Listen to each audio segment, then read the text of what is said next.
throat surgeon with practices in New York City and Wayne, New Jersey. And I'm Marina Kurian. I'm a general and minimally invasive surgeon in New York City. And this is our 51st show. We've been off for the month. We did a show in July, but it's been 4 weeks, so insane. But now we're back, and we have a great show lined up, right, Suj? Yeah, first of all, I've missed you a lot, Marina, and I'm happy to see you again. It is August, and schools are reopening here in the United States. Today's guests are going to talk to us about how we do that safely, how we educate our children safely and effectively. They are Dr. Michelle Fiskus, who is board member of the American Academy of Pediatrics, and until recently was the Tennessee Vaccine Preventable Diseases and Immunization Program Medical Director, and Dr. Linda Mendonca.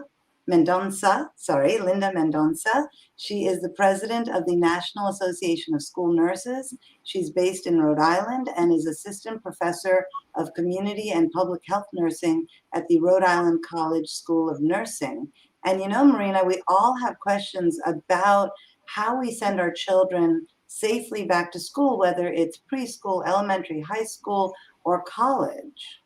Absolutely. My kids are going back to college, and I think both their institutions have mandated that if they're doing in-person classes, which they are, that the students should be vaccinated.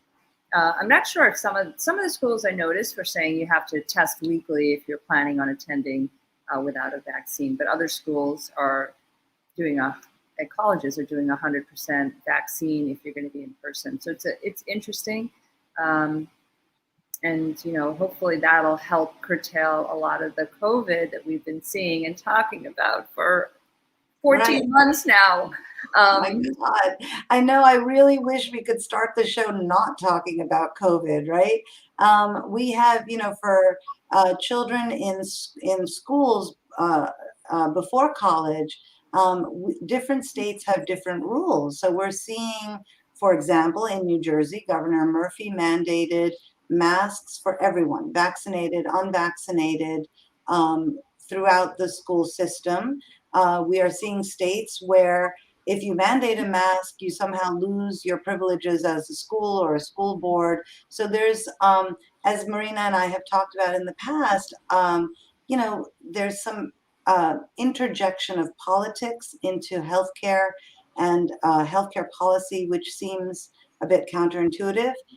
So we're going to talk to our guests who are not only an amazing pediatrician, an amazing school nurse, but also very involved with the public health aspect.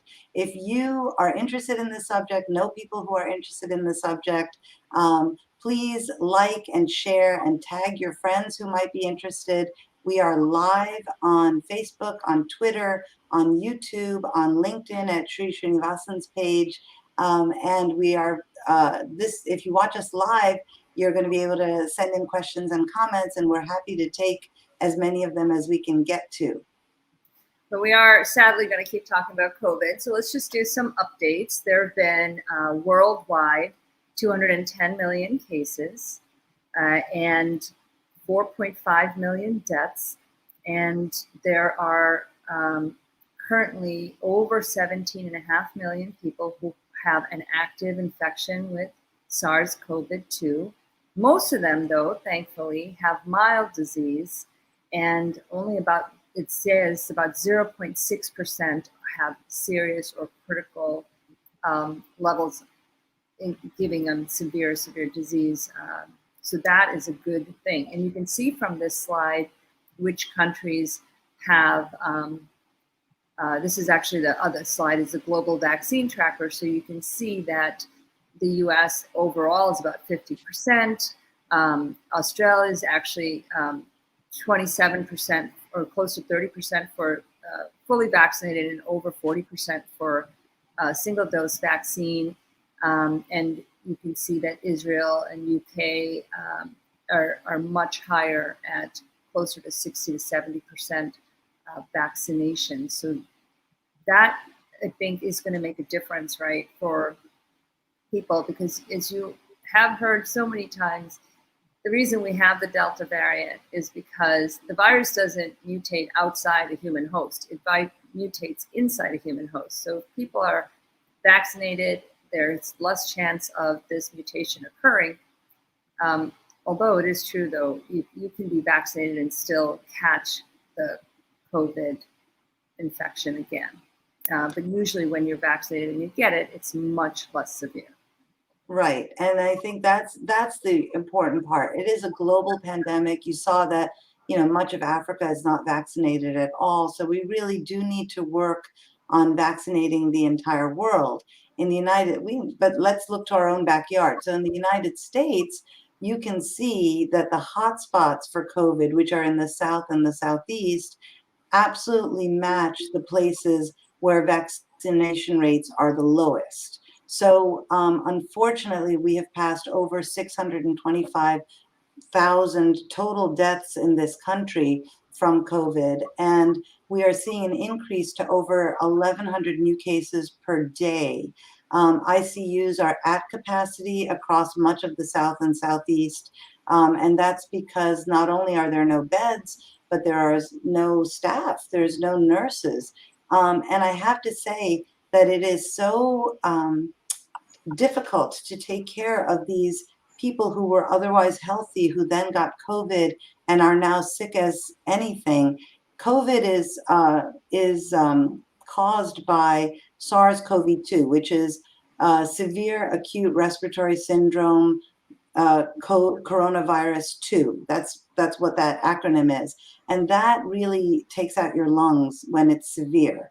And so these people are ventilator dependent when they're very sick, very disheartening for everyone, of course. But that also means that in those areas where ICU beds are capacity, if you happen to have a stroke or a heart attack or get into a car crash, you may not be able to get care anywhere near where you are. And you may end up having to be airlifted hundreds of miles away. We're seeing that in Dallas, where people are ending up being airlifted up to Oklahoma because the beds are full. So the reason to get vaccinated, and I know we're beating a dead horse sometimes, but how about we beat some life back into our society, is to prevent the transformation into these mutations that are more severe, and to prevent overrunning hospitals like this so that we can just get back to living a normal life. And most of the data showing right now that the majority of the COVID infections in the US are the Delta variant. So right. And most of the vaccines, at least the vaccines we have here, have some efficacy against the Delta variant, right? So it's the Delta variant is way more infectious, as you can see from our graphic on the screen left. That originally you might, if you had it and you weren't masked and whatever, you were able to transmit it. It might be 2 people, but this Delta variant is more than 2 times as infectious, and you give it to more people. So that's of concern. But again, if people are vaccinated, there's a little bit less of a chance that you're going to give it to other people. And I think the biggest issue, which is what we're going to ultimately talk to our guest today about, is that if I'm vaccinated and everyone in my family is vaccinated, and my niece comes over who is not vaccinated because she's not eligible to get the vaccine, that it'll be less likely for any one of us to infect her with the COVID infection. Yeah, our first president of the American Academy of Pediatrics guest, Dr. Sally Goza, said, wearing is caring, right? So wearing a mask, getting vaccinated is caring about others. Good news in good news in the United States is that the vaccines, which were first approved December 11th, 2020 under emergency use authorization, the first one that was approved was the Pfizer-BioNTech vaccine. is expected to achieve full approval. So not as an emergency use, but full Food and Drug Administration approval either tomorrow or the next day. So, so Marina, as you're putting away your white shoes as Labor Day approaches, you can also put away one of those excuses for not getting vaccinated. That's so funny. But listen, guess what? You could still wear white after Labor Day. They're trying to debunk that. So that's true. That's true. Right. We really encourage you to educate yourselves and to get vaccinated. And if you know people who are not vaccinated, please encourage them to get vaccinated. Let's bring on our guests, Marina. Yeah, absolutely. So we're really excited to have Dr. Michelle Fiskus join us again. She's a board member of the American Academy of Pediatrics and recently was the Tennessee Vaccine Preventable Diseases and Immunization Program Medical Director, and Linda Mendonca, who is the president of the National Association of School Nurses. She's based in Rhode Island and is an assistant professor of community and public health nursing at the Rhode Island College of Nursing. Welcome. Thank you so much for taking the time to join us, because as you guys are being inundated, but all of us are, facing what we do with our kids and going back to school. So this couldn't be more timely. And we, again, thank you so much for joining us. Good to be here. So welcome. And again, as Marina said, this is such a timely moment to have the two of you on to share your expertise and your experience. So Linda, school nursing is challenging, and I think August is always ramp up time. What's different this year than it was last year at this time? And then, of course, in the pre-pandemic years, how are school nurses preparing differently this year? Well, since the start of the pandemic, really, school nurses have played a vital role in helping school districts to navigate through this pandemic. By being at the table, developing and implementing plans. They've looked at, federal and state guidance and local guidance, looking at their particular school communities and what works best. And so they've really been there at the forefront to help to spread, to stop the spread of COVID within the school.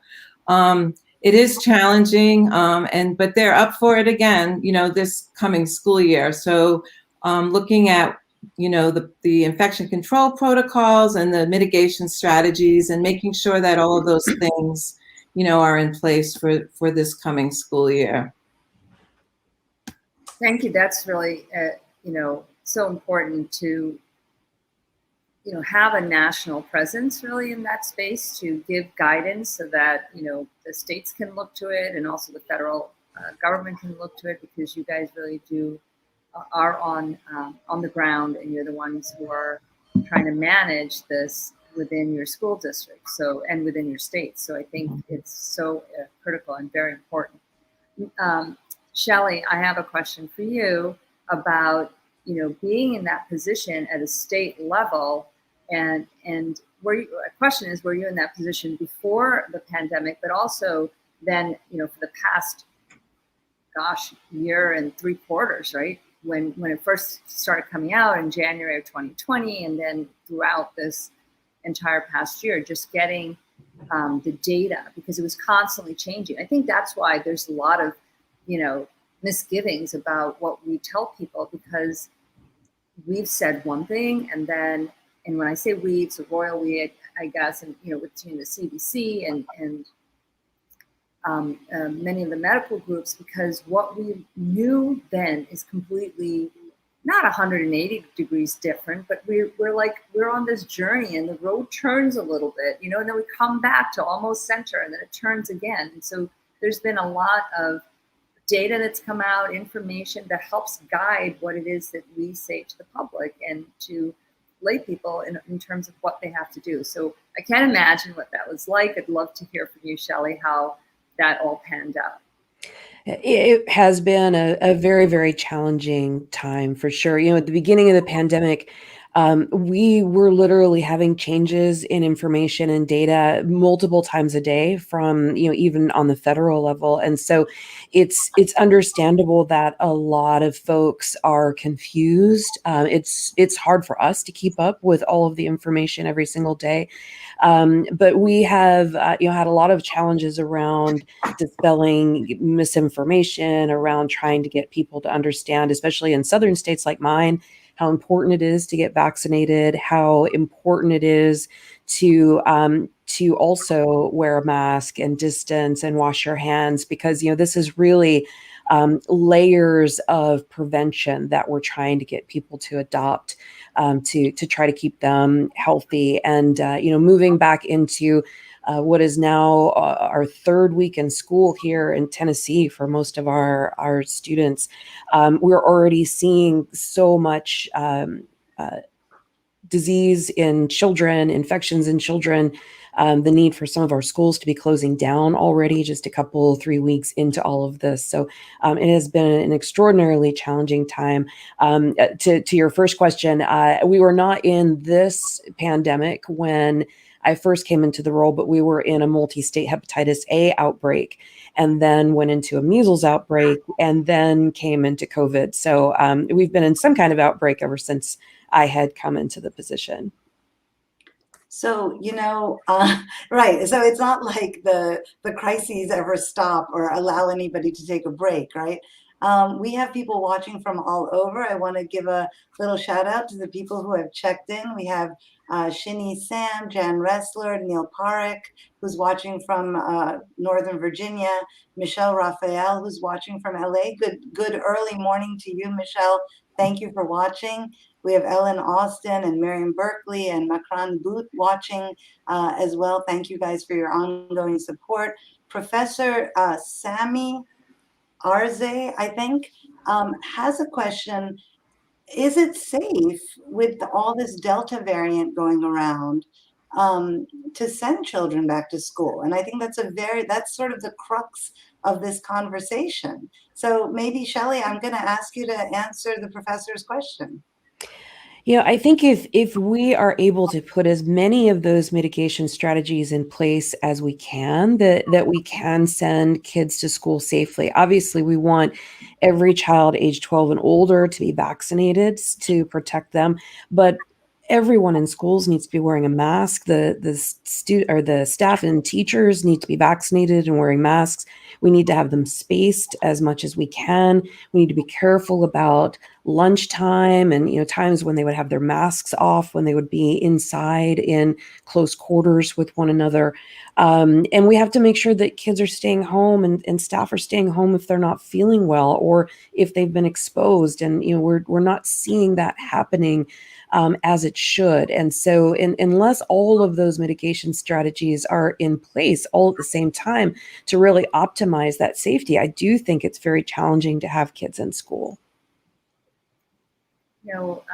A lot of that is we have to get the socialization of kids back, right, Linda? I mean, from a standpoint of learning and being, first of all, I thankfully did not have to homeschool my kids. They were older enough that they were just able to study when we were all in quarantine mode. But it's so important for children to be in that school environment and in person.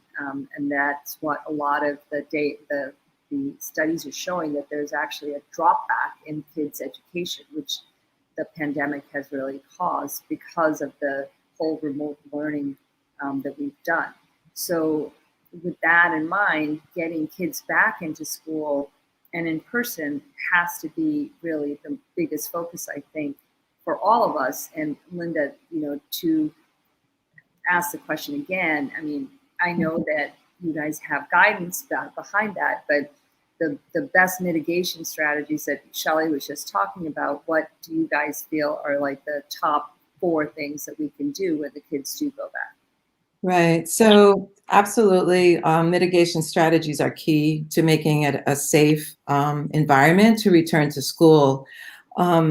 I think that, like I said earlier, school nurses have been doing this for the past, 18 months. We're actually going into our third school year with, living in this pandemic. So I would say the key strategies would be, the wearing a mask, being vaccinated, also, practicing the hand hygiene in school, social distancing.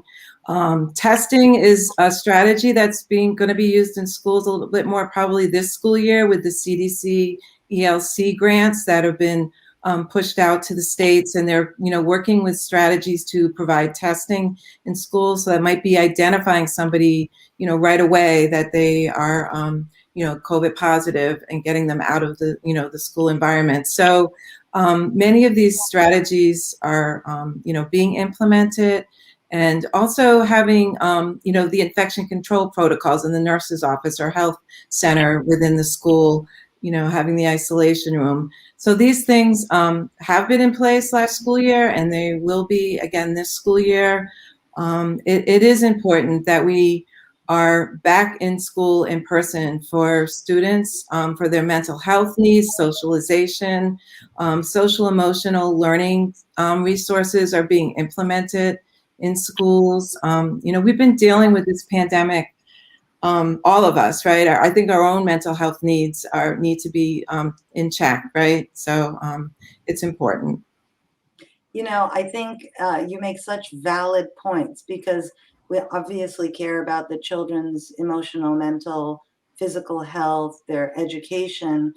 Teachers have suffered, faculty, staff have suffered. It's been a really rough road for the whole community.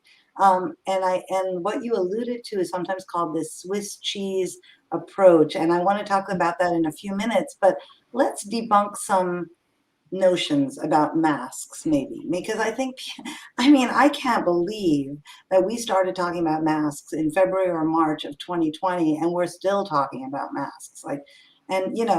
So Marina and I are surgeons. Like, you would never expect your surgeon not to wear a mask when they were operating on you. Like, that's crazy. Why do we wear a mask? It's because we don't want to breathe whatever germs we have into your wound. Like, we wear a mask so that we protect you. And we know that if you wear a mask and if you have COVID, your jet stream of COVID particles that can infect people around you, if you're wearing a mask, is much, much, much, much less. And if the person you're talking to is also wearing a mask, essentially it's zero. And you can see that on this graphic, both with the cartoon people coughing at each other and with the yellow and blue bar graph, where you are the safest if you're wearing a mask and the other person is wearing a mask. And the American Academy of Pediatrics came out with a statement regarding masks that I think was very strong. And then on their Healthy Kids website, they've come out with some statements on questions that parents have about masks. So maybe, Julia, we can put up the blue slide of the American Academy of Pediatrics mask guidance, and then we can talk about these questions. So here, the Academy says, let's prioritize kids getting back into schools and make sure that it happens safely. And then in their Healthy Kids website, they have these questions about masks that maybe you guys can address directly. And I'm just going to read them aloud for people who might be listening and not watching the slides. Masks work to reduce the spread of COVID. They're a vital part of keeping kids safe. Children with special healthcare needs can safely wear masks with extra precautions, and they do not compromise children's breathing. So maybe, Shelley, can you comment about this for us? Sure. There's a lot of hyperbole around masks. We hear, oh, what if my child sneezes into a mask? They're going to have snot on their face all day, or they're going to drop it on the floor and it's going to be dirty. Or, the really ridiculous ones about my child can't get oxygen, or my child is breathing their own carbon dioxide. So, if you're concerned about your child's mask being clean, then, it would make sense to send more than one mask to school with your child, because they are going to drop them on the floor or or maybe sneeze into one. And so they should have a backup. And then those masks need to be laundered every day before they're put back on, so that we do avoid, rashes and acne because of masks and all of that. But no child has died from a rash on their face or from acne on their face. But there are children who have died from COVID-19, and we want to make sure that we're preventing that as much as we can. The masks are, as you said, that is one of a number of very important strategies. And, to be clear, none of these are 100%. Masks are not 100%. Vaccines are not 100%. Distancing is not 100%. Hand hygiene is not 100%. But when you do all of those things, you make it less and less likely that virus is actually going to get to you in enough of a load to actually be able to infect you. So we have a graphic for that. You had made a reference, Sujana, to it, the Swiss cheese kind of slide showing how this, if you have these different layers of processes, right? Like, so physical distancing's one, hand washing's another, and that as you go through, you can see how when the holes line up, but then because you're doing certain things, that transmission is decreased, and so that you have safety at the other end. So there's personal responsibilities and shared responsibilities, which I think this is a great graphic, and you guys can grab a screenshot to look at later. But I think this is a really great way of looking at how we can mitigate, as we've said so many times already, the transmission of this virus. There are people who are very concerned that if children wear masks, they won't acquire speech and language properly. They won't be able to read emotions. I was talking to Marina earlier this week, and I said, we're in the OR and just our eyes are showing, and often behind protective eyewear. And we're pretty sure we can read emotions that are going on in that room. So the humans use lots of different cues to understand each other. And there's a really interesting article by a prominent research psychologist this week that talked about, her premise was that, in fact, wearing masks during this time is helping children be better learners. And her premise was that we really do learn a lot that's not related to just our faces. And we know there's data that we don't delay speech and language development, but she was saying, her name is Judith Danovich, and she was saying that masks may actually center the child more, focus the child more, allow them to constantly live compassionate living for others. And one of our producers, Rose, said, "What about kids who have speech and language delay?"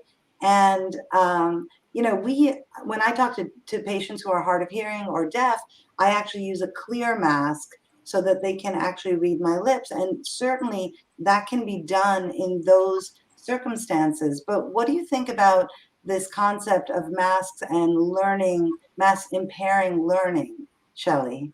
Well, I think it's really important to point out that the majority of speech development with children occurs at home. And so in most cases, there aren't going to be masks worn in the home unless someone happens to be infectious at that particular time. So by the time kids get to school or even preschool, where they might be in a learning environment where masks are being worn, though that foundation of speech and language is already hardwired by that point. And then I agree with you. It's interesting. We don't learn from each other by watching each other's mouths, and it's one of the things that characterizes autism is that children who are autistic don't make eye contact with the people that they're interacting with. They might look at their mouth and watch their mouth move, but they don't make eye contact. Most of the time, typical developing children are watching our eyes and not watching our mouths when we're speaking. So you're exactly right. Wearing a clear mask if there's a child with an identified expressive or receptive language disorder, in speech therapy or maybe in aspects of their learning might be important. But there really isn't anything to support that adults wearing a mask around children who are learning are hampering their development of speech and language. I have a question for Linda. Part of that whole slide on Swiss cheese was that the schools would be doing better filtration with HEPA filters. Is that something that to be accurate, that schools are doing that to try and maximize the safety of the kids? Absolutely. Ventilation is one of the strategies, right? And that's Swiss cheese. And so schools have looked at their HVAC systems and really made all the changes that they need to make sure that they have that 4 to 6 air exchanges per hour that is really required to provide that the ventilation needed for people to be in a space safely. So there's been funding that has come in through with COVID funds, et cetera, that schools have provided HEPA filters into classrooms. And actually here in my state, in Rhode Island, a year ago, we actually inspected the 306 public and charter schools here in Rhode Island to make sure that, the ventilation and other strategies were in place for a safe reopening last school year. So it's something that schools need to and should be constantly monitoring and maintaining, the ventilation in their school, because it's key. I, for one, am totally glad. I'm sure people who are watching, again, and if you are watching on either YouTube or Twitter or LinkedIn, please do share. If you think this is a valuable conversation, share and tweet about it with your friends. But Suj and I both went to Stuyvesant High School a couple of years apart. But, I can still vividly remember those summer days where there was no air. You might be able to open the window or crack, and then you had to climb the stairs, 5 flights, all this. I know I suffered so badly, but no, I'm kidding. But that it was so arid. And then when my kids were young, they'd be like, "Oh, that part of the school that they go to, much newer school, it's like so hot up there." So I'm just thrilled that all across the country they are addressing that stillness and staleness of the air by having these filters come in. So I, for one, kudos to all the schools, because we all suffered. I guess you guys can all remember those times. It was quite dreadful. It was, and I remember the fear of opening windows on a higher level because kids are stupid, right? So you can't just have open windows everywhere without bars. We have a really interesting question from Rick Deutsch. Thank you for watching, Rick.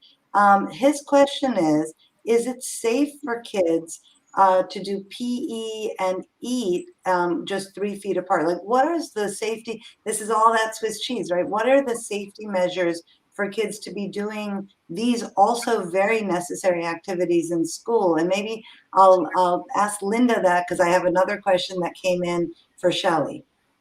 Sure. So really, it's important that we need to use our spaces in our schools as much as we can, especially bringing everyone back in person. So food service and school meals is key, but really doing it safely. So, wearing the mask, except for when you're eating, is what we're asking. The food service people, the staff should be wearing their mask at all times during meal preparation and serving. Students need to keep their mask on while they're moving through the lunch line to get their food, and to really try to, maximize that physical distance as much as possible, going through the line, and then trying to sit, as feasible as you can, the 3 feet apart, and making sure that ventilation, again, we're back to ventilation, but making sure that that is adequate in that space where they're eating, if it's in the cafeteria. Many students did eat in the classroom last year. So there may be some schools who will continue with that, but if they're using a large space, it's important that masks are wearing, all the time, except for when they're actually eating their food. PE, physical education classes, it's really important to as much as possible try to do those outdoors if you can, but as we know, the weather and so on doesn't always dictate to that, but outside is always best for any activity that we can. But if you're indoors, again, it's maintaining that space, and you know, mask wearing is important. So if it's an activity that they can be wearing a mask, you know, that's also been something with sports around mask wearing. I know it's different guidance around the country, but thinking about you know, all these measures when you're coming up with your plan for your particular school community. You know, thank you so much, Linda. There's a lot of concern about what to do with children when they are quarantined from school. So, Shelley, you were mentioning that there were some huge outbursts of cases in Nashville. About 1,000 children and teachers were sent home for testing positive for COVID within that first week of school. We're unfortunately seeing that across the South and the Southeast. We had you know, South Carolina, it's a rapidly evolving crisis. Texas first had a ban on masks, and then after a lot of hue and cry, I believe that ban on wearing masks in school was lifted, which I believe is an excellent choice by the legislature to promote school health.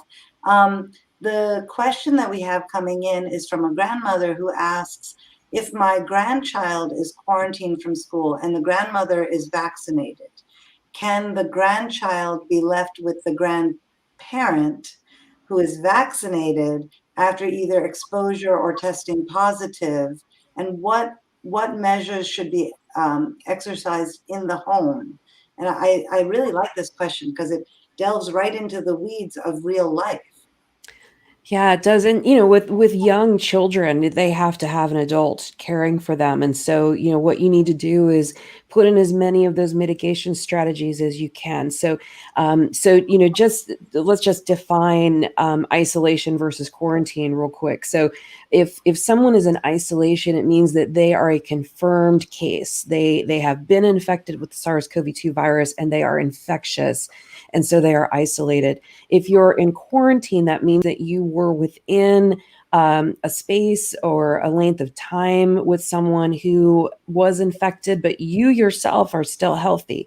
You don't have any symptoms, and you have not had a positive test for the virus. So if the grandchild is in quarantine, that means that grandchild is healthy, but has been exposed and could potentially be incubating that virus. So if there is no choice but to have that child cared for in your home, it's great that you're vaccinated. That's the first thing that you needed to do.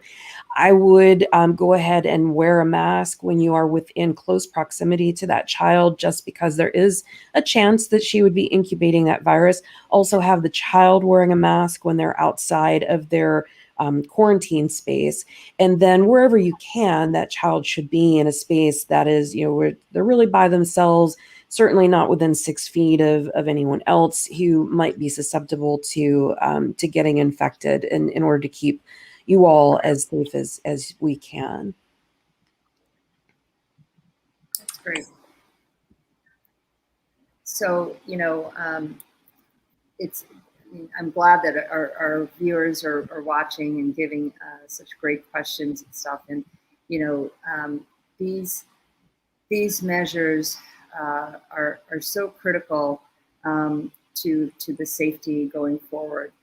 And, you know, I'm thinking of college, right, where we have much less structure for our kids and what they're planning on doing, et cetera. There is a mandate, right, about teachers getting vaccinated, which has brought up a lot of issues amongst the teachers union. And we know that Randy Weingarten, I believe it's Weingarten, right, had said that she encouraged all teachers to get vaccinated. What we are also not thinking about, which is also so important, and Linda, perhaps you can address that, is the mental health of our teachers and their well-being. And was it I think when we were talking the other day, Sujana, we were talking about people who are like, hey, I didn't sign up to be thrown in the line of fire, right? Like there were so many different professions that were like, well, I didn't sign up for this, or I didn't sign up for that. And actually, in actuality, we all did, because we were all providing such a critical service to the community, whether it's for, it's sanitation, to grocery store, to pharmacy, to hospitals, to our police and our fire department. Like every aspect of what we do in trying to keep our communities together is something that ultimately puts all of us in the if you will say, the line of fire, or in some danger related to the pandemic as we're seeing now. So Linda, the question I have, sorry, that was a long, I was so emotional. It was great though. We were like, yes. But yes, go. But what about the teachers and their emotional health, and also when there's pushback, how are the different communities going to, or school boards going to deal with pushback for vaccination? Because there are, just as in healthcare, there are healthcare workers that feel that it's not time yet to take the vaccine, which Right. I was like, I'm a guinea pig. Let's go. Give it to me, but anyway. Yeah, no, you're right. It's and as you know, the vaccination is a public health strategy, and it's what we support as public health workers. And I think that, we want our school communities to be as safe as possible and have all the eligible people, students and staff, to be vaccinated to make the school environment as safe as we can. So it is a difficult situation. I think that school communities are looking at this on a local basis. Some states have maybe mandated that, but many states have not. So it is a concern. And I think that as much as school nurses, promote it, we will educate our school communities and really try to make sure that they have the accurate information and not the misinformation about the vaccine, and really try to get that message across. The mental health of our teachers and faculty is crucial. We need everybody to feel safe and to be feeling good about where they are and what they're doing. And so again, back to mental health, we need to make sure that we are addressing that and providing those resources that are necessary for our school communities to make it a safe place and a place where everybody wants to be, and we can continue with our learning. So thank you. I agree with you, and I think before the pandemic, we had Teacher Appreciation Day and Teacher Appreciation Breakfast, and I think if the four of us don't owe a debt of gratitude to the wonderful teachers in our past, I don't know who does. But I think, as you said, making it safe so that they can do what they're trained to do is really very, very important. It's very important that we understand that schools are a vital part of our community. And I think Marina put that really well. It's like Sesame Street, right? These are the people in your neighborhood. So these are the people we're supposed to care about. Very interestingly, STAT surveyed a number of infectious disease experts and asked them a series of questions. And all of them said that they would not send their unvaccinated children to school without a mask. And most of them said they would not send their vaccinated teen to school without a mask. So, Shelley, we have a question from, I'm sorry, it's somebody, Shamala Devi, I think, who asks about, the question that we have all heard about how safe it is for children to wear a mask day in and day out. So maybe you can explain to us why infectious disease experts, who really do understand SARS-CoV-2 better than even the four of us on this show, why they are talking about masking their children 8 to 10 hours a day, and why it is safe for children to wear masks. Yeah, carbon dioxide is not toxic. So I think that's the first thing to talk about is that, carbon dioxide is a gas that we expel out of our lungs, but this is something the body produces.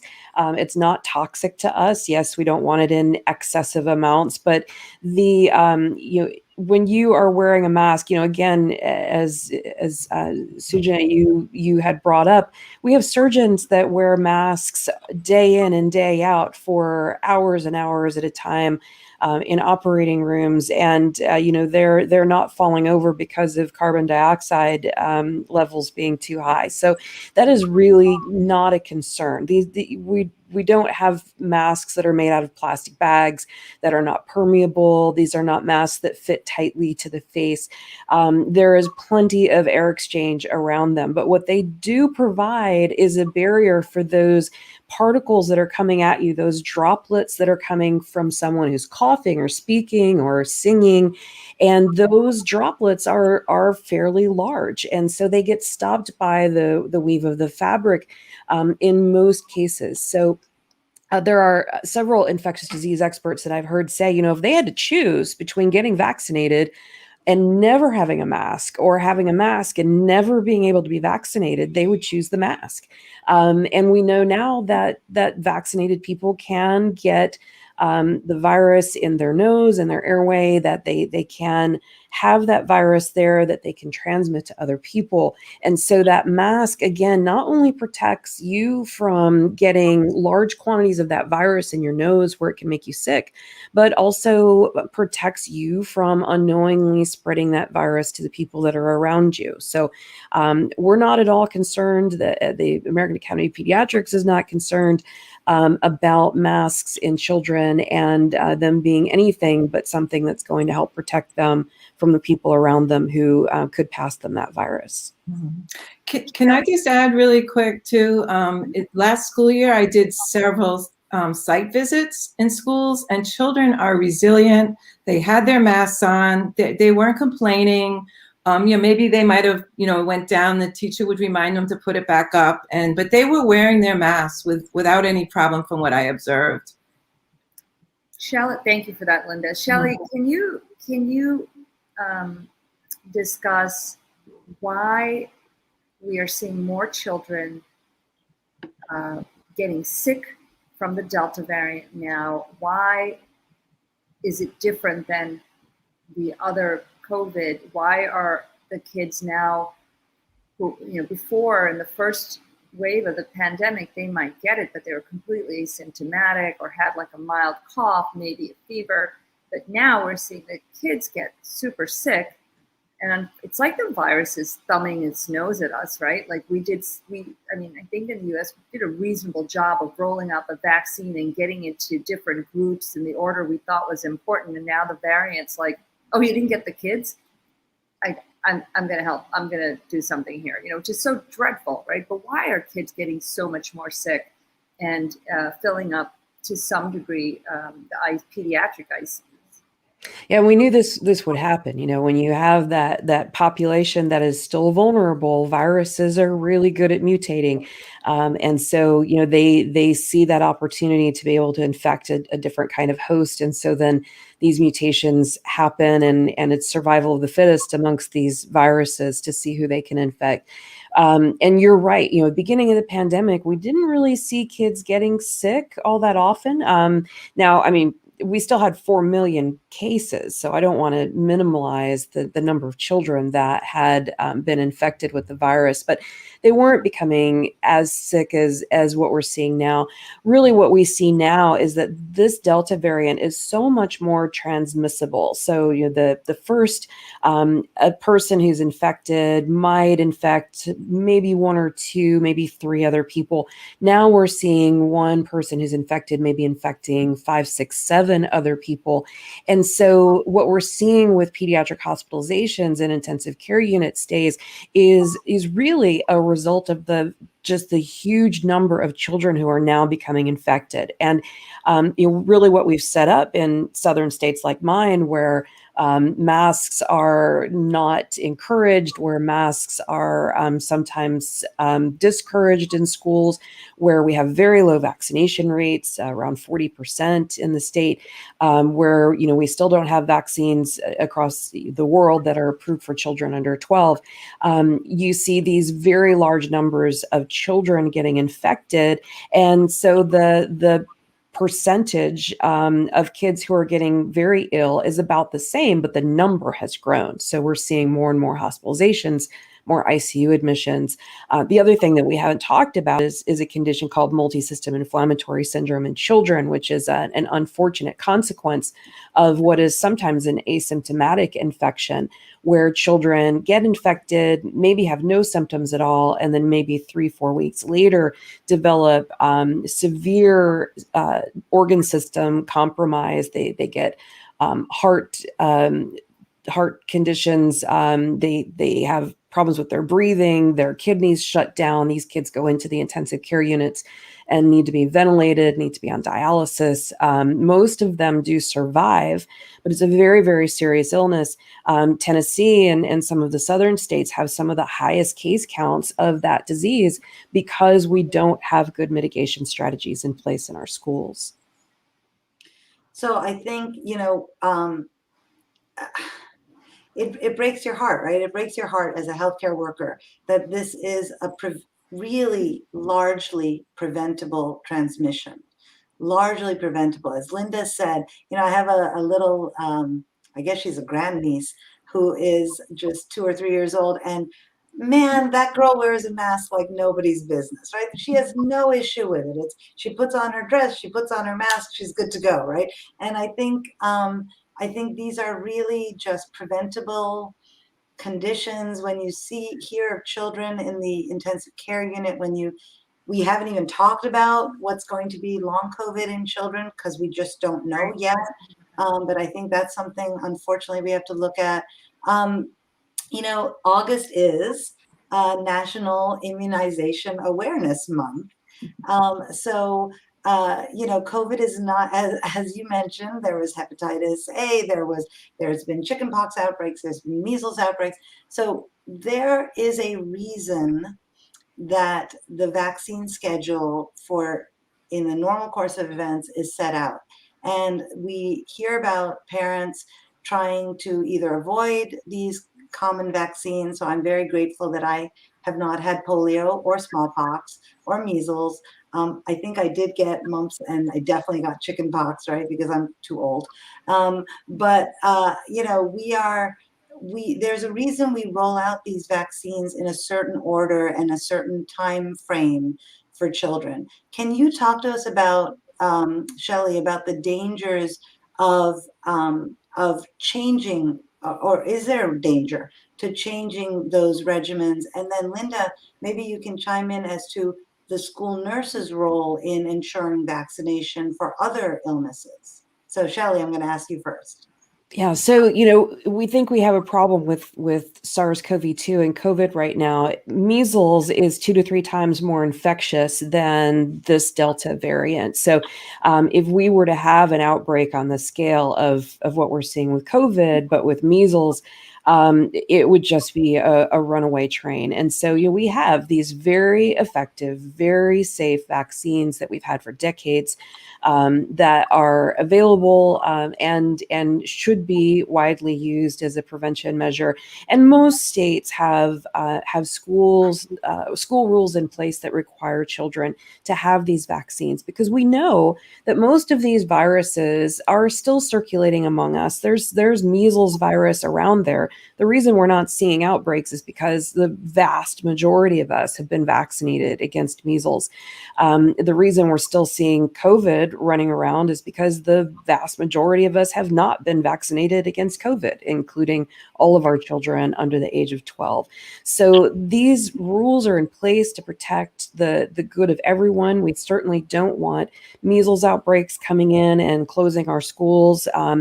The side effects from measles include having, in some cases, encephalitis, which is a brain infection for children. About 1 in 1,000 cases have that. About 1 in 1,000 kids who get measles will die from measles. So it's very important that we're keeping up with the routine vaccinations that have been approved by the CDC and the Advisory Committee on Immunization Practices and by the American Academy of Pediatrics to keep all of these other diseases out while we're still dealing with COVID, and to also remember that we have a pretty effective flu vaccine, and that we know that kids who get flu vaccines are extremely unlikely to die from influenza. So flu vaccines should be coming into grocery stores and doctor's offices around you over the next few weeks.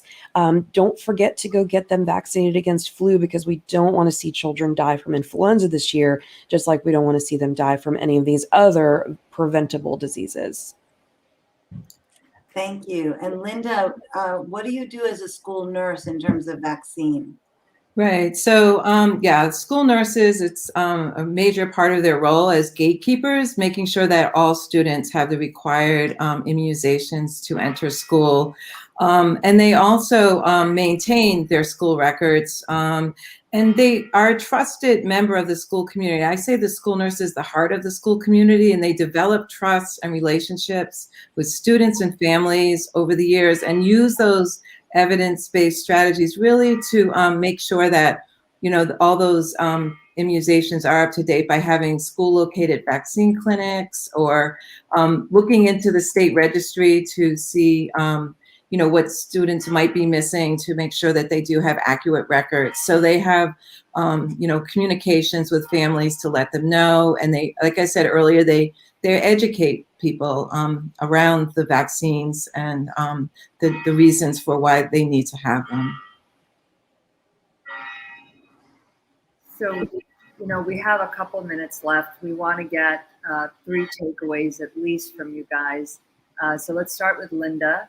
Linda, what are your 3 takeaways for our viewers? Okay, thanks.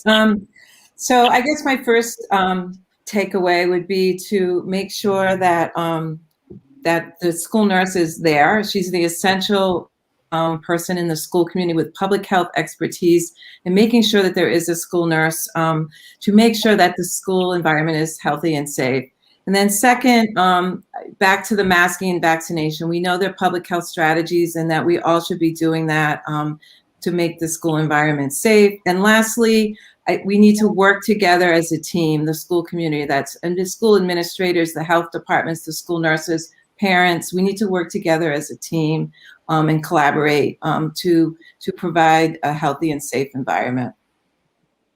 Thank you. And Shelley, Dr. Fiskus?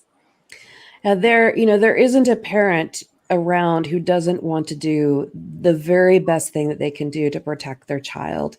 And the very best thing that you can do as a parent is to get them vaccinated if they are age 12 and older, to vaccinate the people around them who are eligible if they're under the age of 12 and can't be vaccinated yet, and to make sure that everyone is wearing a mask when they go out into public, whether that's in school, in a grocery store, on the school bus, in the shopping mall. Everyone needs to wear a mask. That, again, it's that layered strategy, that Swiss cheese thing, where if you wear a mask, if you get vaccinated, if you keep your distance, if you stay home when you're sick and you get tested, then that's the thing that we need to do, and all work together to make sure that our kids can stay in school where they need to be, in person and learning and getting everything that they can out of that experience. Thank you both so much. So many pearls of wisdom were dropped this hour. Thank you, thank you, thank you. I'm going to go back and watch the show so I can relearn what you guys said. We really appreciate you being on. Dr. Michelle Fiskus, board member of the American Academy of Pediatrics, and until recently, the Tennessee Vaccine Preventable Diseases and Immunization Program Medical Director, and Dr. Linda Mendonca, who is the president of the National Association of School Nurses and assistant professor of community and public health nursing at the Rhode Island School the Rhode Island College School of Nursing. We want to thank our team for putting this show together as they do for all of our shows. Marina, we have a little bit of summer left. Yeah, we do. So enjoy the rest of your summer. And we're going to be back the Sunday after Labor Day with a great show for you guys. So we look forward to talking to you then. Stay safe, mask up, get vaccinated.